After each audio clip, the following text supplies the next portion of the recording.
Bago ang lahat, ay manalangin. Panginoon, maraming salamat sa isang pagkakataon na iyong pinagkaloob. Salamat sa pasensya ng bawat isa. Salamat, Panginoon, sa pagkakataon na kami po ay mag-aaral ng iyong maraming salita. Maraming salamat at aming pinagkakatiwala po ang aming pag-aaral sa oras na ito sa pamagitan ng aming Panginoong Isus. Amen. So, 5 reasons from Paul's ministry why spiritual gifts have stopped. Ayan po, kasi may mga claim na sila daw ay mayroong spiritual gift katulad ng pagpapagaling. So dapat yung mga yon na nag-claim ay pumunta na sila sa ospital at kanilang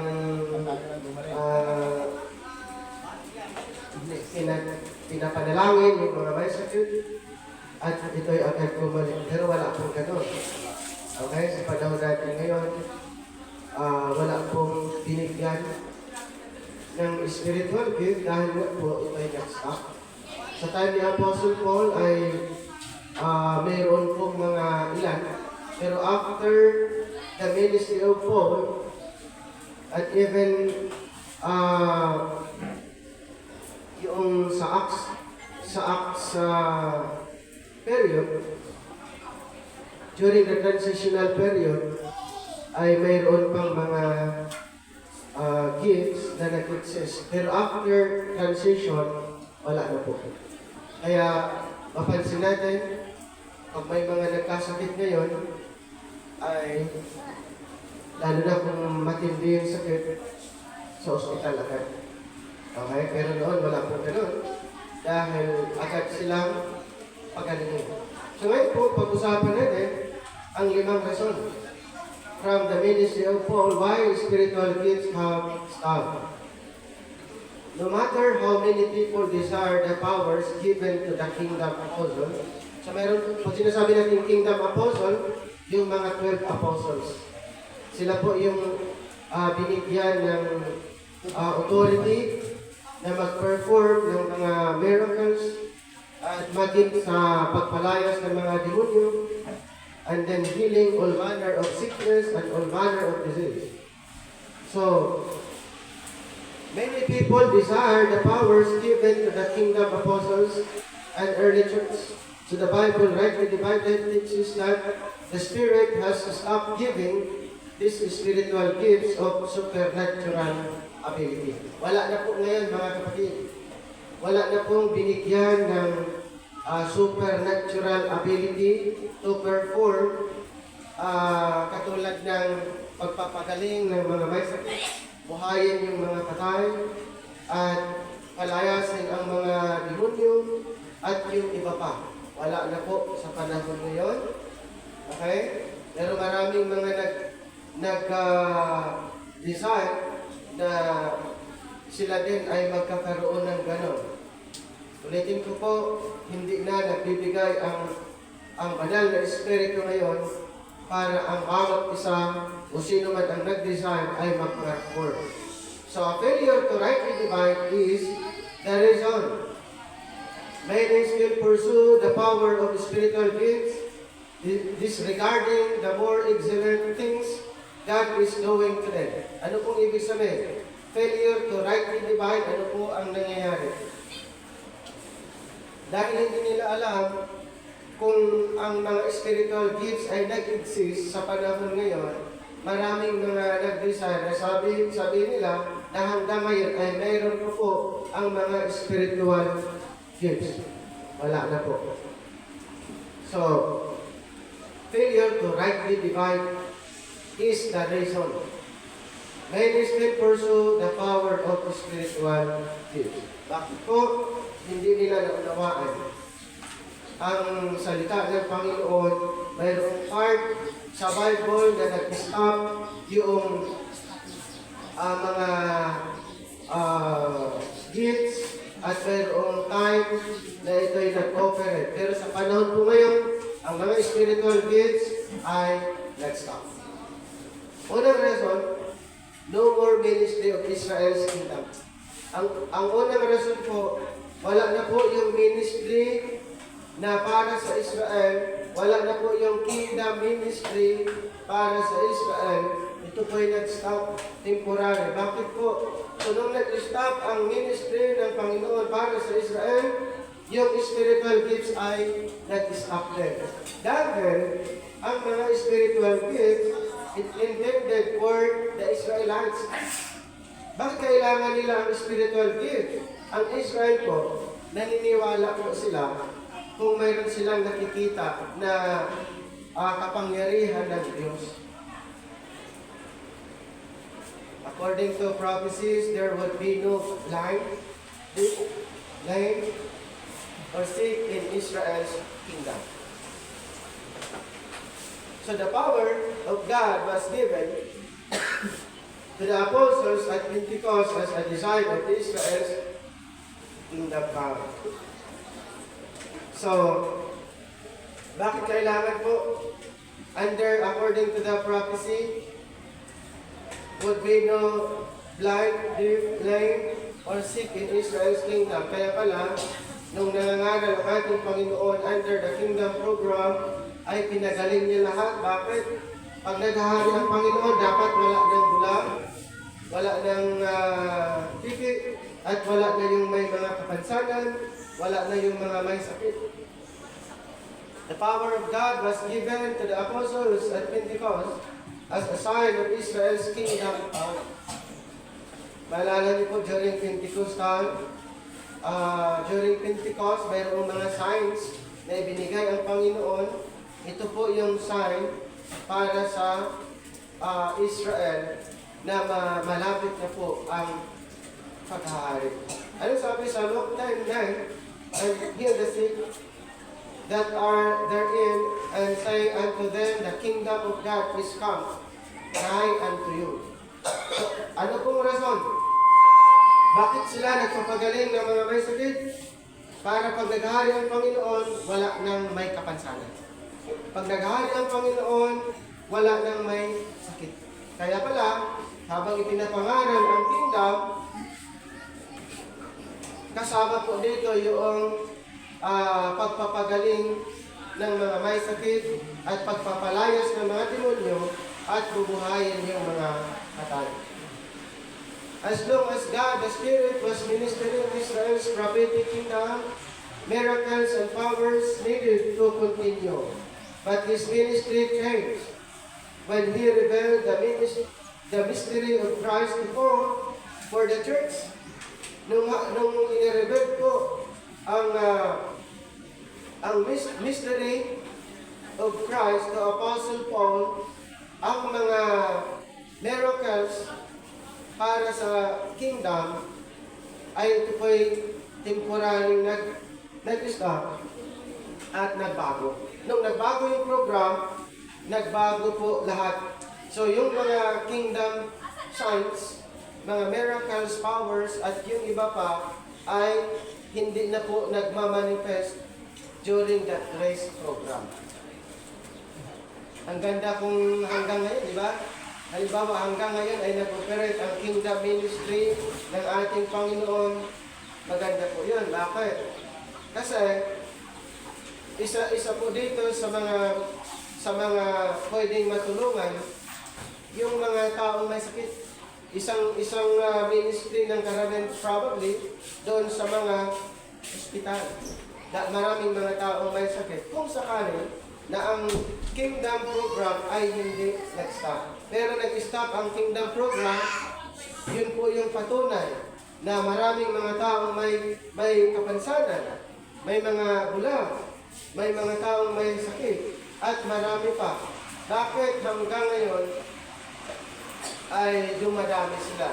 Yun po yung patunay na ang mga milagro, na yung mga spiritual gifts ay nag-stop. 1 Corinthians 2:10. 1 Corinthians chapter 2, verse 10.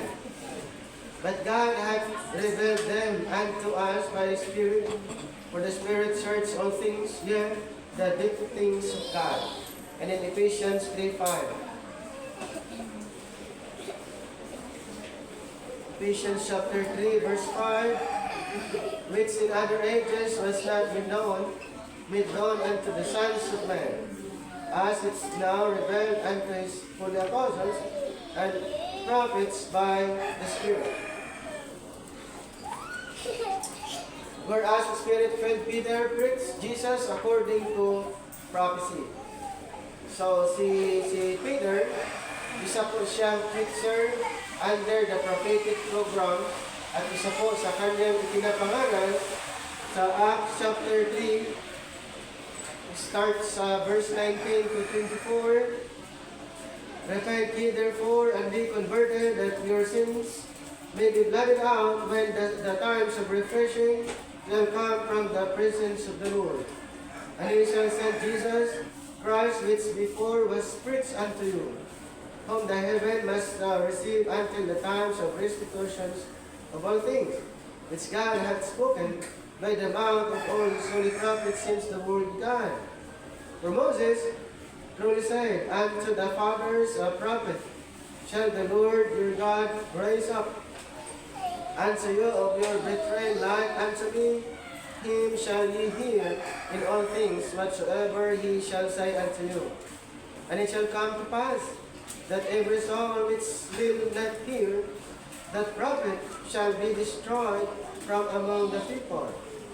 Then number 24, and all the prophets from 7 of those that follow after, as many as have spoken, have likewise foretold of these days. Ayon kay Peter, si Apostle Peter was a minister under the prophetic program, at dito po makikita natin, ipinapangaral niya ang tungkol sa propesiya kung ano ang maging nature ng pagkakaharian.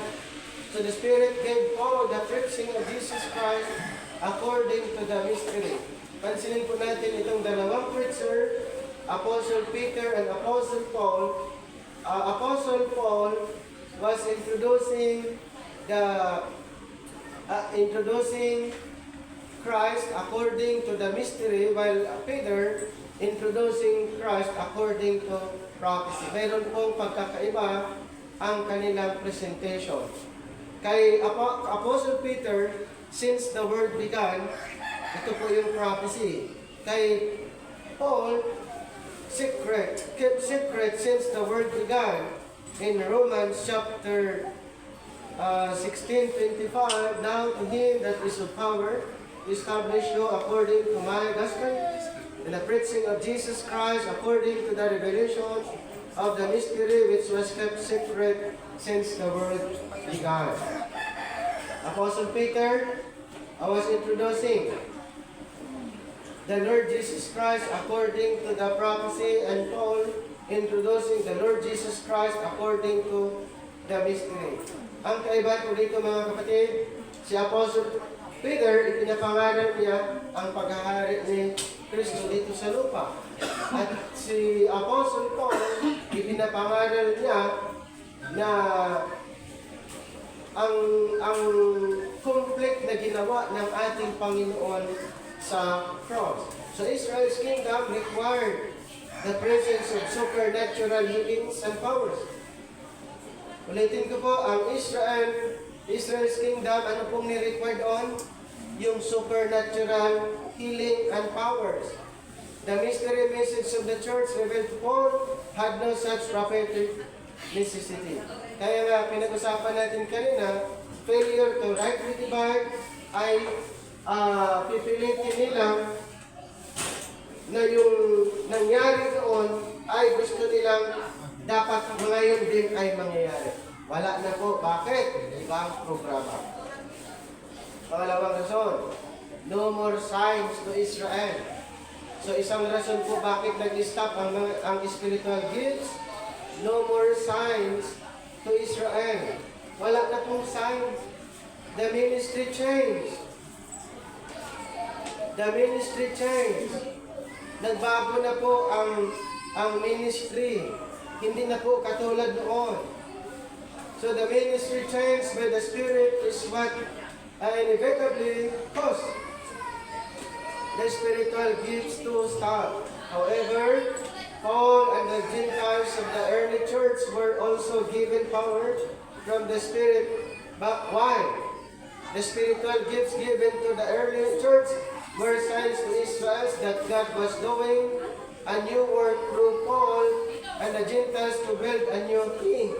So, ito po, during the transitional period, mayroon pong nangyayari na mga spiritual gifts. Ang purpose po dito, para malaman, maunawaan ng Israel na ang kanilang programa ay unti-unting nawawala. Para kanilang ma-recognize the time, yung programa ng ating Panginoon ay mayroon pong changes. So the spiritual gifts given to the early church were signs to Israel that God was doing a new work.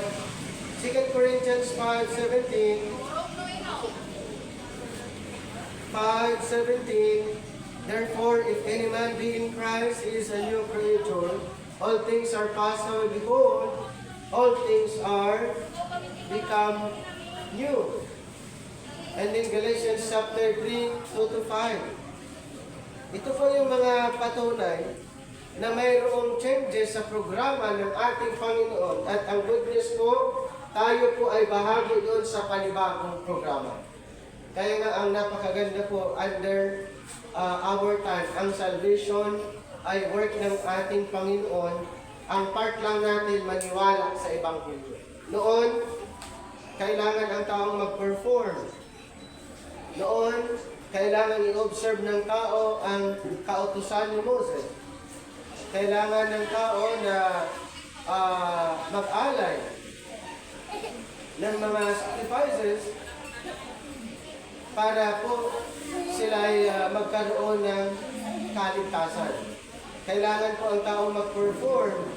Pero sa panahon natin ngayon, ang kaligtasan ay ginawa ng ating Panginoon at nasa atin kung maniniwala tayo o hindi. Paniwalaan po ang Ebanghelyo na ginawa ng ating Panginoon sa krus ng Kalbaryo. The spiritual gifts given to the early church were signs to Israel. Tandaan po natin yan. During the transitional period po. Pero later on, ay nagbago, nag-stop po yung mga spiritual gifts. Kaya ngayon po, wala na pong tinatawag na gifted na sinasabi. Wala po ang pagtuturo, hindi po yan gift. Noon, gift. Ang pastoring, hindi po yan gift. Sa ngayon, noon, yun ay gift. Yung pag-preach, hindi po yan gift. Sa ngayon, noon, yun po ay gift. Ngayon po ay pinag-aaralan ng lahat. Okay? Tongues were said to be a sign for those that did not believe God was working through them. Anong sinasabi sa 1 Corinthians chapter 14, 22?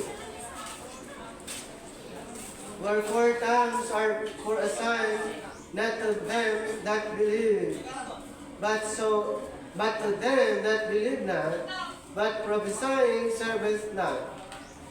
For them that believe not, but for them which believe. Napansin niyo po dito sa 1 Corinthians 14:22 regarding po sa tongues. Ayon sa binasa natin, yung tungkol sa pagsalita ng mga wika, sinasabi na dito ni Apostle Paul, tongues are for a sign, not to them that believe. Isa po siyang palatandaan sa mga hindi naniniwala. And Paul's miracles were the signs of his special apostleship from the Lord. Anong sinasabi sa 2 Corinthians 12, verse 12? Truly, the signs of an apostle were wrought among you in all patience and signs and wonders and mighty deeds. Yung ginawa ni Apostle Paul, yun po yung sign sa kanyang pagiging apostle. Mapansin niyo po na si Apostle Paul ay nag-perform ng mga miracles, signs and wonders, and at yung iba pa, ito po ay sinyales bilang siya'y apostle. Kumbaga, sign of apostleship ang nangyari po. Kasi si Pablo ay apostol din. Apostle ng mga Hintil. Galatians 2:7, but contrary ones when they saw that the gospel of the uncircumcision was committed unto me, as the gospel of the circumcision was unto Peter. Tandaan po natin mga kapatid, ang apostle natin under this present dispensation ay si Apostle Paul. Kaya nga ang instruction, doctrines, doon po natin matatagpuan sa writings ni Apostle Paul. Ulitin ko po, yung katuruan na para sa atin ay matatagpuan po sa writings ng ating apostle. Sino bang apostle natin? Si Apostle Paul. Ilang books ang kanyang isinulat? Mayroong 13 na isinulat niyang books. At yan po na mga books ang ating gagamitin tungkol po sa doktrina, tungkol po sa pamumuhay, at papaano po tayo maniwala. Nandun po sa writings ng ating apostle. So, without the supernatural signs, neither Peter, the Jerusalem saints, nor any other unbelieving Israelite would be assured that God had told Paul to send salvation to the Gentiles. Ano bang rason kung bakit si Pablo na-convert? Ano bang rason kung bakit siya nailigtas ng Panginoon? Unang rason, siya po ay magiging preacher sa mga Hintil. Sa atin po, according to Acts 9:15.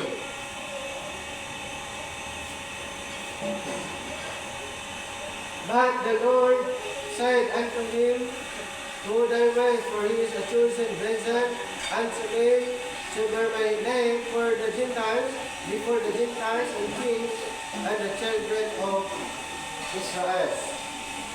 At ganoon din sa Acts 22:21. Ulitin ko yung rason kung bakit si Pablo ay iniligtas ng Panginoon para iligtas ang mga, siya yung gagamiting apostol para maligtas ang mga Hintil. Tandaan po natin, wala pong apostol ang mga Hintil bago na-convert itong si Pablo. Sa verse 21, and he said unto me, Depart, for I will send thee far hence unto the Gentiles. And in Acts 15:12, then all the multitude kept silence and gave audience to Barnabas and Paul, declaring what miracles and wonders God had wrought among the Gentiles by them. So malinaw po mga kapatid na ang rason kung bakit nawala po itong mga spiritual gifts dahil ang programa nagbago. Kasi kung mayroon ng spiritual gifts na yon, lalo na sa katuruan, lahat ng teaching parehas. Tama? Bakit magkakaiba ang mga presentation ng iba't ibang preacher? Patunay po na wala na yung spiritual gifts. Then, yung gifts of healing, patunay din na wala na. Bakit? Kahit anong gagawin ng isang tao, isang believer or preacher, pastor, doon sa mga may sakit pa rin. Yun yung isang mga patunay na wala na yung mga gifts of healing, gifts of preaching, gifts of pastoring, gifts of evangelism, wala na po yun. Okay? Ang kailangan natin ngayon, mag-aral. Pag-aralan po. When Paul manifested his apostolic signs and those wonders among the Gentiles and every Jew, for Jerusalem to Rome, there was no more need for the signs to Israel. Ulitin ko ha. When Paul manifested his apostolic signs and those wonders among the Gentiles to every Jew from Jerusalem to Rome, there was no more need for the signs to Israel. Let me stop. Kaya Acts 28 is the clear stopping point of Paul's ministry to unbelieving Israel. As a result, the spiritual gifts given to Paul for a sign stop as well. Kaya anong sabi sa Acts 28? It known therefore unto you that the salvation of God is sent unto the Gentiles, and that they be here. Nung ang salvation nasa Gentile, wala na po yung mga signs. Nag-stop na rin. Kasi nga, ang mga signs ay intended lang po sa mga Israelites. Pero yung kaligtasan ay na-send unto the Gentiles, nag-stop din po yung signs. Yung mga gifts na para sa Israel. Bakit? Ang ministry focus sa mga Gentiles. Yan po yung tandaan natin. Kaya kahit anong gagawin ng tao, gagamitin niyo yung mga verses na na-mention sa Matthew, Mark, Luke, and John, wala pong mangyayari doon. Nakuha niyo po ito doon?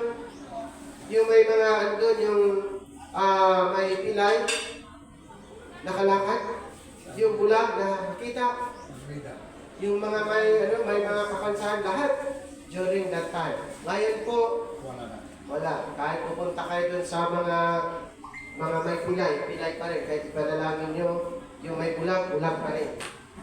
Yung may cross, tawag dun, yung dalawa yung, ano tawag dun, yung paningin na parang, dalawa yung, ano niya? Duling pa rin yun. Bakit? Yun yung patunay na wala na. Punta ka sa ospital, ipag-pray yung mga may sakit doon, after ng prayer, may sakit pa rin. Bakit po? Yun yung patunay na hindi na po tayo nag-operate, nag-ministry during that time. Na mayroong power ang Panginoon. At ang binigyan ng power ng Panginoon ang mga apostles. Wala pong record sa Bible na ang pastor binigyan ng kapangyarihan katulad ng mga apostol.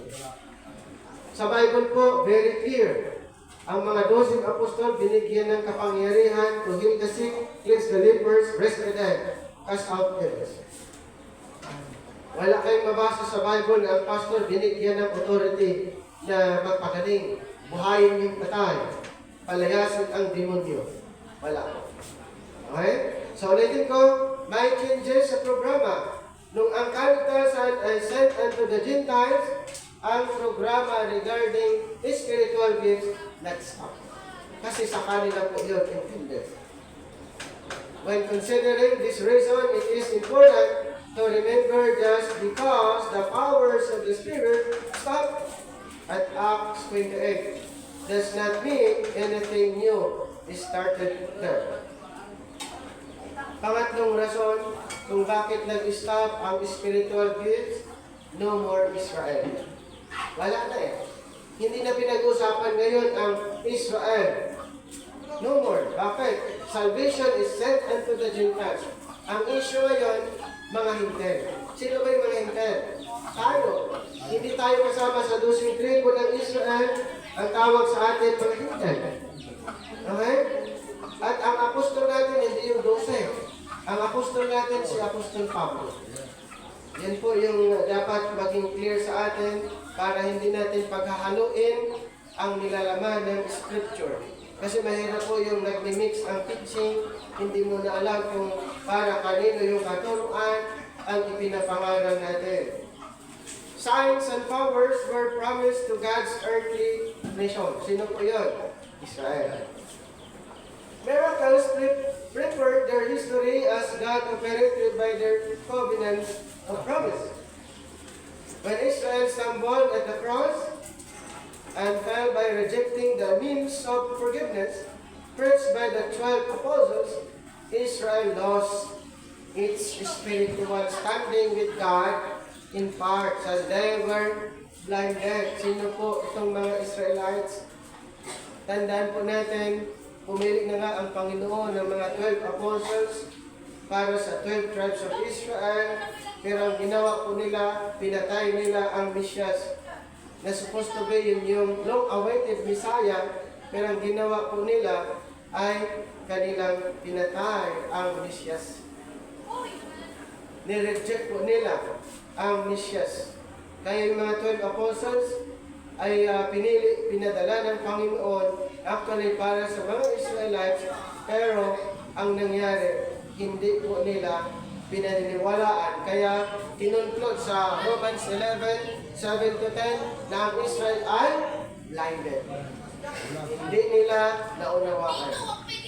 So, Romans 11:25, for I would not, brethren, that ye should be ignorant of this mystery, lest ye should be wise in your own conscience. That blindness in part is happened sa Israel, until the fullness of the Gentiles be come in. So without Israel to display the glory of God in their earthly kingdom for all to see, God started working through the church by message of faith, not sight. Kaya, in our present time, tandaan po natin, without Israel to display the glory of God, and even earthly kingdom for all to see. Kaya, ang message ngayon is totally by faith, not by sight. Hindi po sa gawa. Hindi po sa mga nakikita. Ang ministry po ngayon, ang message po ngayon ay by faith, by the grace of God. In 2 Corinthians 5:7, not by sight, but by faith. Hindi po doon nakasalalay ang ating paniniwala sa nakikita. Yung tinatawag na sight dito ay referring to a law program related ito sa law of Moses. Yung kanilang paniniwala noon ay by sight, yung sa mga nakikita. Kaya kailangan nila yung signs and wonders, kailangan nila yung mga miracles, yung mga spiritual gifts. Bakit? Ang Israel po, they were motivated by sight, signs and wonders. But for us today, by faith. Ang salvation po na ma-experience natin ay by faith. Okay? Ang dali lang po, ang kaligtasan ngayon, napakadali, pero inignore ng karamihan. Ang kaligtasan ay sa pamagitan ng paniniwala doon sa ginawa ng ating Panginoon, pero karamihan hindi po ito pinaniniwalaan. Ito po ay ini-ignore lang. Gusto nilang ma-perform. Kahit anong gagawin natin ngayon, hindi tayo maligtas. Hindi enough ang ating work para maligtas. Pero enough yung ginawa ng Panginoon sa cross para lang tayo maligtas. Okay? Kailangan maging malinaw sa atin. Ang Panginoon, isang beses lang siyang nag-sacrifice para sa lahat. At hanggang ngayon, effective pa rin. Ang tao maligtas, paniwalaan ang kanyang ginawa mismo sa cross. His death, burial, and resurrection. Spiritual blessings, not physical. Diba, ang blessings natin, more on spiritual blessings according to Ephesians 1:3. At saka, yung citizenship natin sa heaven, hindi po sa earth. According to Philippians chapter 3, verse 20. Sino ba ang gustong mamumuhay habang buhay dito sa earth? Na ang Panginoon nangako siya sa lahat ng mga naniniwala ngayon ay binigyan tayo ng panibagong destination. Ang tawag ko ay heaven. According to Philippians 3:20. Our citizenship is in heaven. In heaven, not in the earth. Till their Messiah returns to reestablish the nation with miracles and wonders, the world is offered the gospel according to things they cannot see. Ang mga Israelites po, inaantay po nila yung second coming ng ating Panginoon. Ang Panginoon ay nangako sa Israel na maghahari. Kaya nga nung siya ipinanganak, di ba? Yun yung purpose actually na siya maghari sa bayang Israel. Pero siya po hindi tinangkap, siya po tinanggihan at pinatay dahilan ng Panginoon na nagbukas ng panibagong programa na ang programang ito ay para sa lahat. Walang pinipili ng tao. Wala nang pinipili na tao basta maniwala doon sa gospel. The gospel of the grace of God. Till their Messiah returns to reestablish the nation with miracles and wonders. Sino po ito? Mga Israelites. And then the word is over, the gospel according to things they cannot see. Number 4 na rason kung bakit nag-stop ang spiritual gifts, no more children. Ibig sabihin pala, yung mga spiritual gifts ay signs para sa mga bata, para sa mga babe sa paniniwala. Gusto nila ng makita. Kaya hinahalin tulad ito sa children. Maniniwala lang sila kung maipapakita. Pero kung walang maipapakita, hindi nila paniniwalaan. Yun yung tinatawag na ito si Istudin. Pero ngayon po, wala na yun. No more children. Anong sabi sa 1 Corinthians 13:11, when I was a child, I spoke as a child. I understood as a child. I thought as a child. But when I became a man, I put away childish things. Ito po tumutukoy sa programa. Itong tinatawag na childish things, ito po yung programa under the transitional period. So, ibig sabihin, under the transitional period, yung mga nangyayari doon ay childish. Pero after Acts 28, hindi na po yun ang issue. Sabi ni Apostle Paul, I put away childish things.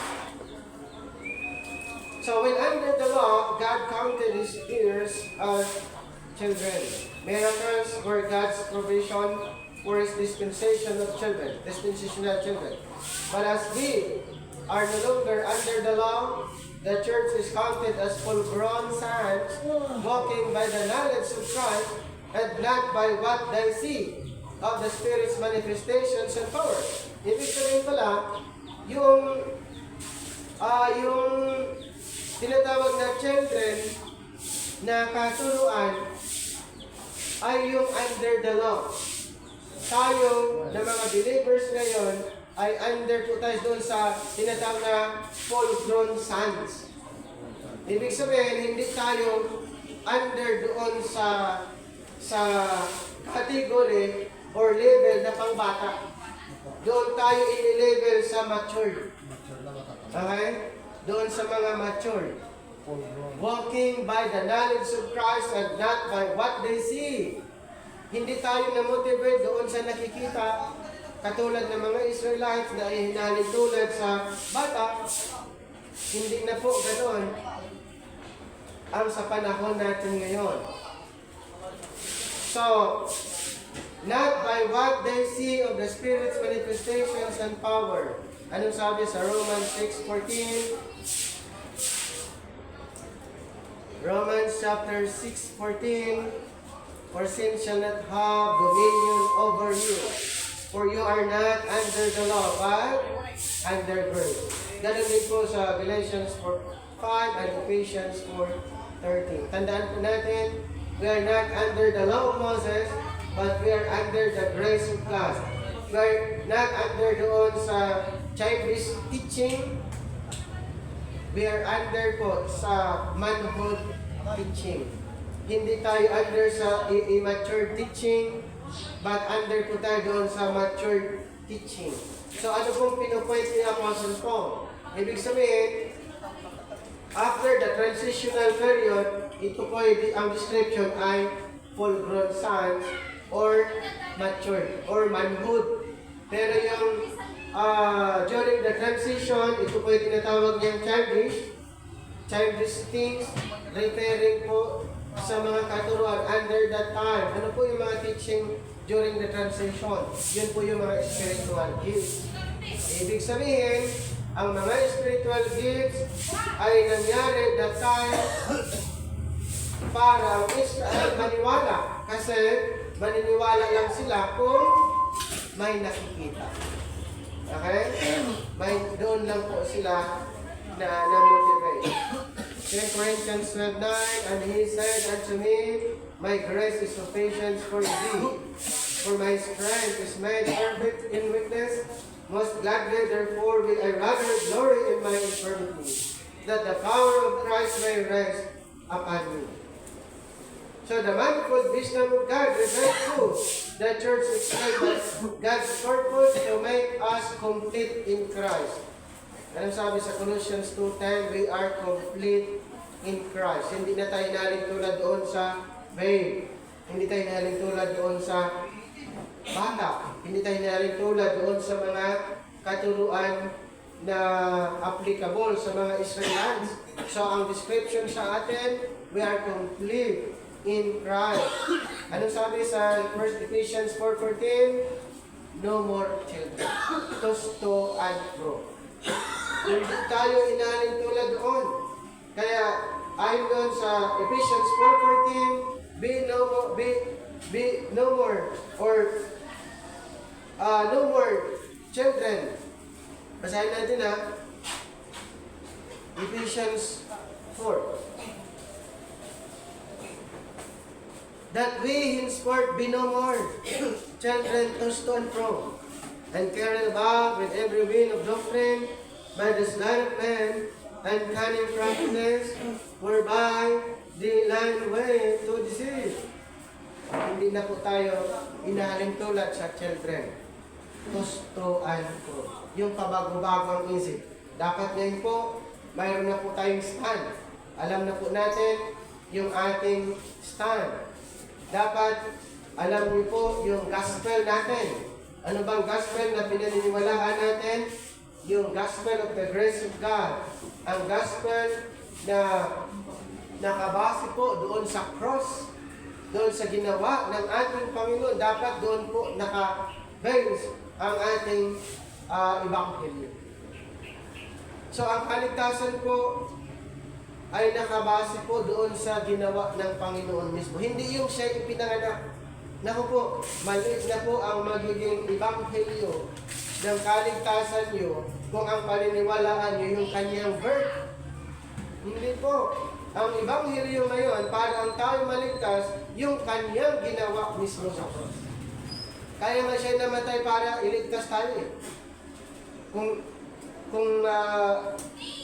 Dapat tayo ang parurusahan, pero siya namatay para tayo maligtas.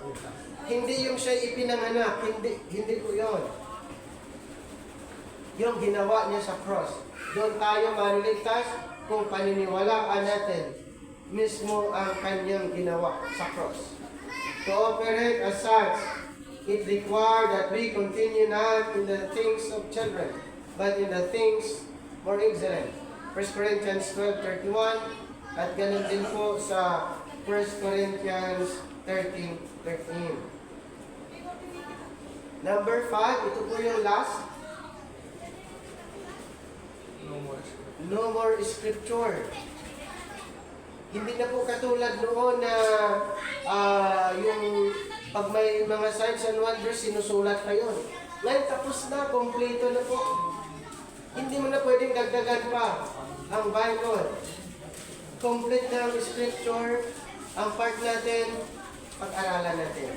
Hindi na natin dagdagan na dinadagdagan yung scripture na mayroon tayong mga naririnig na ang Panginoon daw ay nag-repent sa kanila. Huwag kayong maniwala doon.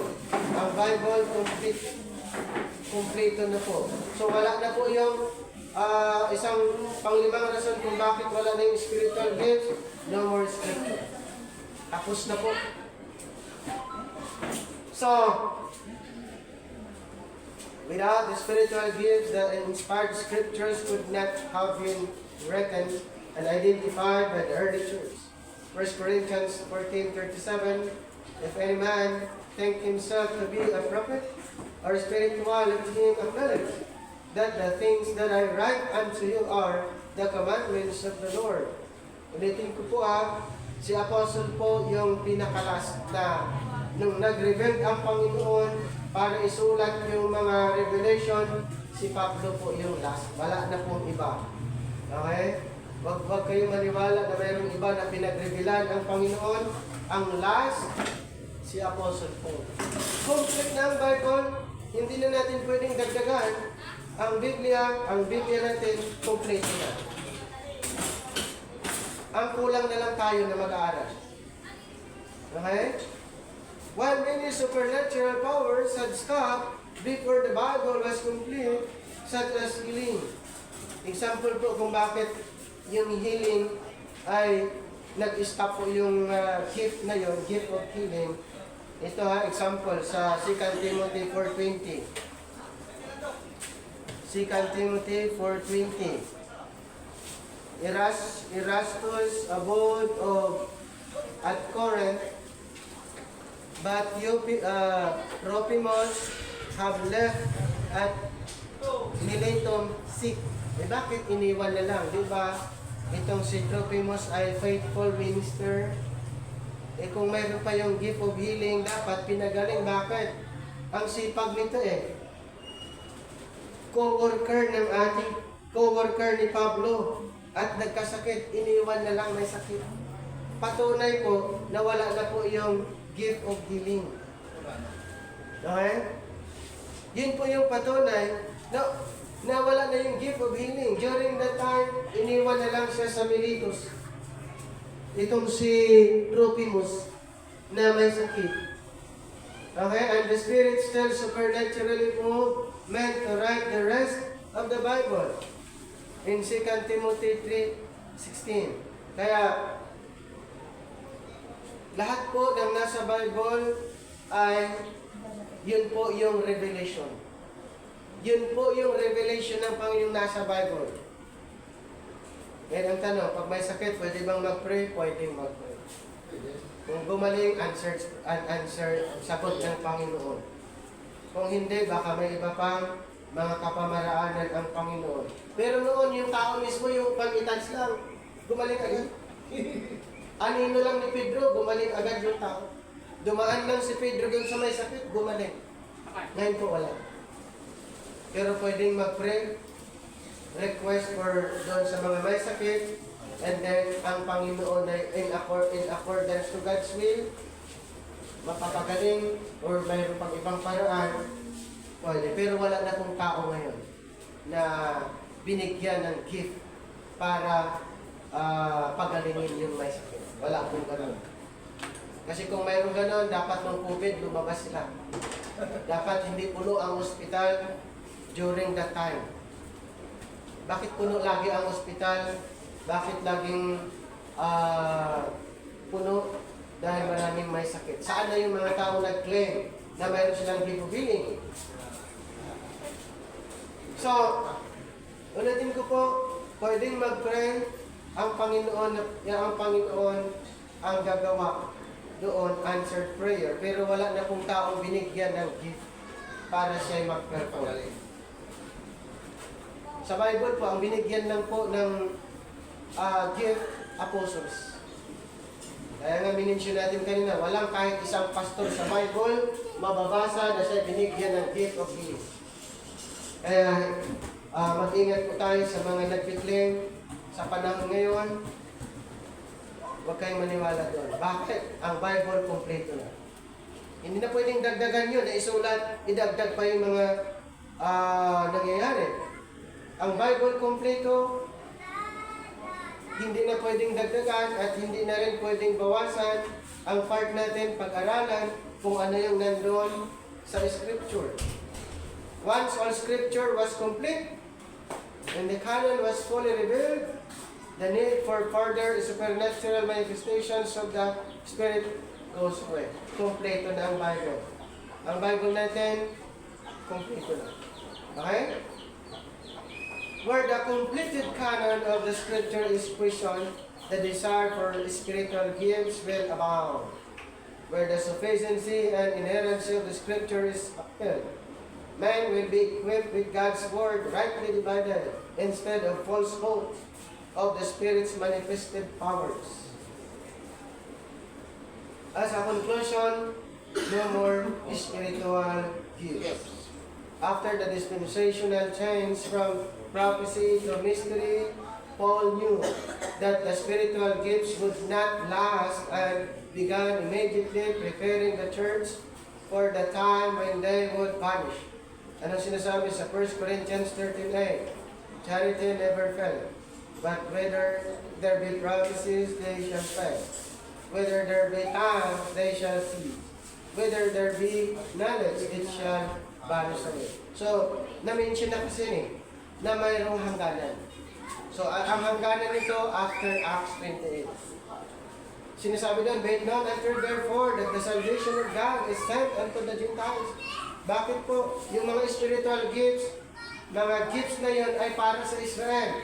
Ang nangyari after Acts 28, ang salvation ay sa mga Gentile na.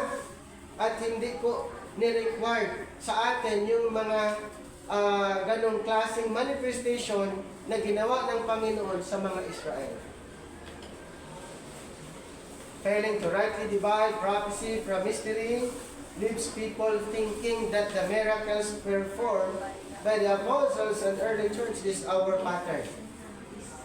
It is presumed that what the Spirit did before, He must continue until the Lord returns. Ganun po ang mangyari. Failure to rightly divide.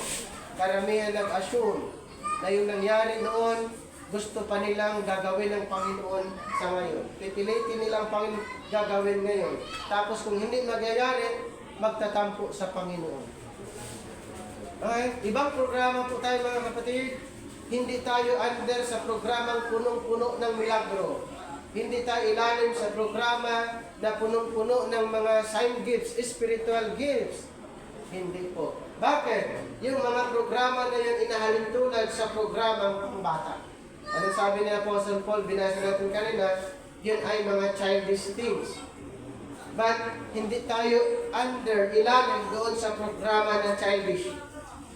Tayo po ay nailalim sa programa na ang tawag sa atin ay complete. We're complete in Christ. Sana po meron po tayong mga natutunan sa mga bagay nito regarding spiritual gifts, kung bakit ito ay nag-stop. Tandaan po natin yung limang reason, 5 reason. Ito nga yung una, ulitin ko. No unang rason, no more ministry of Israel's kingdom. Pangalawang rason, no more signs of Israel. Number 3, no more Israel. And then number 4, no more children. Number 5, no more scripture. So, tandaan po natin yung mga bagay na yan para hindi natin hinahalin tulad ang ating paniniwala doon sa paniniwala ng Israel. Lagi po natin tandaan, mayroong bagong programa ang Panginoon na ini-reveal para sa panahon natin ngayon. Pumili ang Panginoon ng bagong apostol para sa bagong programa. At good news po mga kapatid, tayo po ay under sa panibagong programa ng Panginoon. Ang programang ito ay programang makalangit. Hindi tayo under sa programang makalupa. Yan po ang ating tandaan. At ang ebanghelyo na dapat natin paniniwalaan para ang tao ay pupunta sa langit, ang kanyang paniniwalaan yung ginawa ng Panginoon mismo sa cross. His finished work. Ang tinatawag po dyan, the gospel of the grace of God. Tayo po'y manalangin. Panginoon, maraming salamat sa pagkakataon na inyong pinagkaloob. Salamat sa presensya ng bawat. Maraming salamat po maging sa opportunity na inyong pinagkaloob at sa compound na inyo pong ginagamit para po maibahagi namin ang inyong banal na salita sa compound na ito at i-bless na rin po lahat ng mga nakikinig sa aming sa preaching or sa pangangaral. Maraming salamat Dakilang Diyos at sa iyo namin pinagkakatiwalang lahat sa pamamagitan ng aming Panginoong Yesus. Amen.